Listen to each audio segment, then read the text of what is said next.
Lacey wasn't in a particular mood as she was walking to the bus stop from work. It was a kind of day in which nothing interesting happened beside a mild discomfort from a 2-0 stomach ache. The honey sun shone through the autumn trees lining the road and reflected off droplets from a brief rain, creating enough glare to cause the brunette to look down as she walked. Her non-work-style shoes shuffled through the crispier remains of the vibrant season, and with a whimsical feeling she picked out crunchy-looking leaves to step on. Her brief return to childhood paused when she caught movement from under the leaf her foot currently hovered over. Despite the immediate feeling that hit her as if many little legs were crawling up her arms, Lacey lifted the leaf with a hand that felt more childlike than usual. Underneath was a mushroom, a fading maroon-colored fungi. It would be ordinary if it were not growing straight out of the concrete. It was a spot for forgotten days, or maybe simply curious. Lacey touches it. Nothing happens.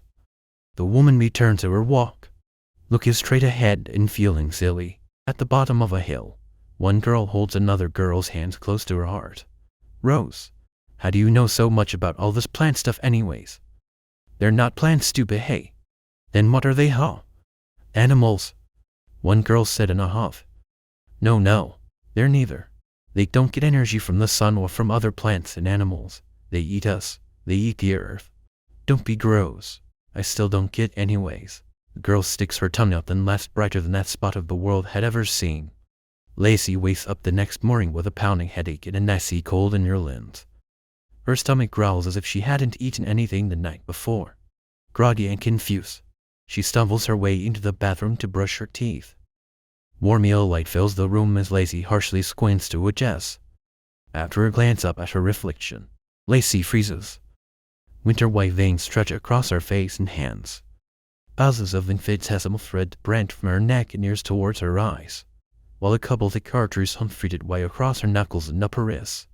Wherever she can see skin, Lacey notices the white veins. It's cold. Lacey raises her trembling hand to touch her face, feeling an outline where each strand is. Gasps heaving from her chest, Lacey shoves her palms into her eyes and counts to 10. She pries them open again only for the same vision to greet her. Lacey rubs her hands furiously across her cheeks, yet the wisps do not wipe away, and she notices with further dread that her face does not color from her panic swaying. Lacey specs the faucet on and throws her head under the water as high-pitched whine strubbles out of her throat. Wishy falls back from her sink yet again see her reflection. Lacey yelps and her eyes begin to water. Hey, I don't, what is going on? The desperate woman rushes out of her bathroom and towards her bed. She fumbles with her covers to find her phone. Nick comes up empty-handed. Crying and babbling, she trips into her bedpost and falls to the carpet. The beige color seal is spanned above her, causing Lacey to take a deep breath. She is to figure this out. She needs to call for help. Everything would be fine if she could just find her phone. Lacey against her right to look for her phone with new resolve, when she catches sight of her hands yet again. They are shaded a muted red as if raw from being slapped. Lacey groans miserably and shoots up from the ground. Before she can desperately search for her phone again, hundreds of tiny red bumps sprout out of Lacey's hands. They clump together in circular mold-like groups, as if they can't grow apart from each other. Lacey screams and cries, choking out her spit and rambling in horror. She tears at her hands, scratching until skin breaks and pain splits her brain, and yet no red to be spilled. The bumps continue fatten and spread over the torn flesh, feeding on Lacey's skin. No, N-O. P-L-E-S-K-N-O-W-H-A-T-I-S-G-O-Y-N-G-O-N. As she witnesses the red spots grow, caps and stems begin to form. Lacey yeaves, bowel and stomach acid spilling next to her. But before she can splutter anymore, Lacey passes out. At the bottom of a hill, two girls sit as close as they can.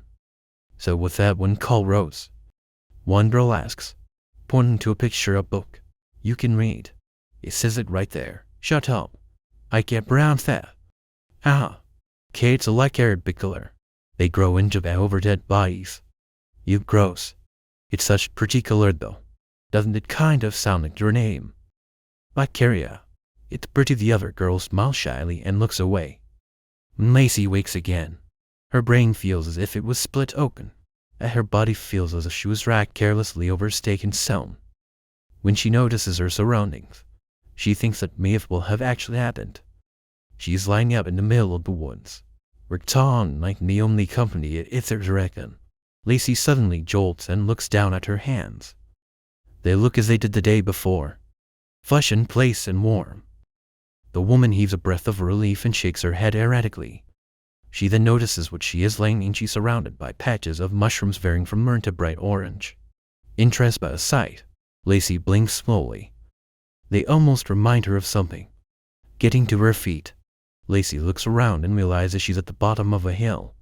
Oh, Rosie, Lacey calls nervously. No answer. Rosie.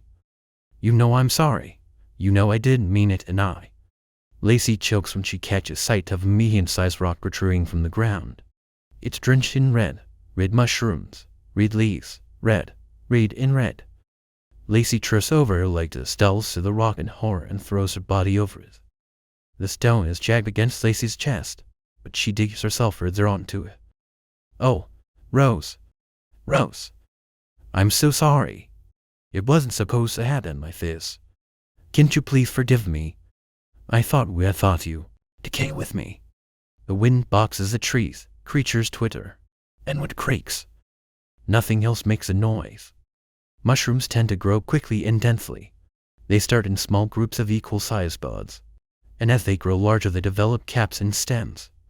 When they reach maturity, the larger fruiting bodies will overshadow the smaller ones.